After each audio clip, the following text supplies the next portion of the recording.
El cine y Aragón son los protagonistas de la nueva exposición del Centro de Historias de Zaragoza. La máquina del tiempo del cine aragonés ofrece desde este jueves un repaso histórico que rememora la importancia de Aragón como tierra de cine.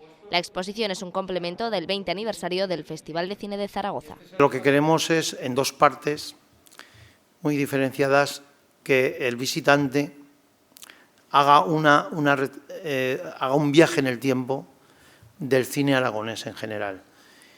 No solo mirando directores, actores, técnicos, sino festivales, cineclubs, salas de cine, muchas de ellas desaparecidas.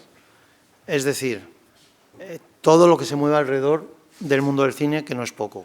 Una muestra dividida en dos espacios cuyo objetivo es que mediante el viaje al pasado el visitante redescubra la aportación de autores locales del séptimo arte y el modo de vivir y cultivar la pasión cinéfila en Aragón. Todo ello a través de paneles explicativos y vídeos complementarios. Hay una serie de vídeos que veréis luego que nos acompañarán con entrevistas muy especiales de gente histórica, de gente de futuro, que nos darán una vuelta, nos hablarán de su experiencia de una forma muy breve, pero suficientemente importante para que quede ese testimonio ahí, ¿no? La exposición permanecerá hasta el próximo 24 de enero.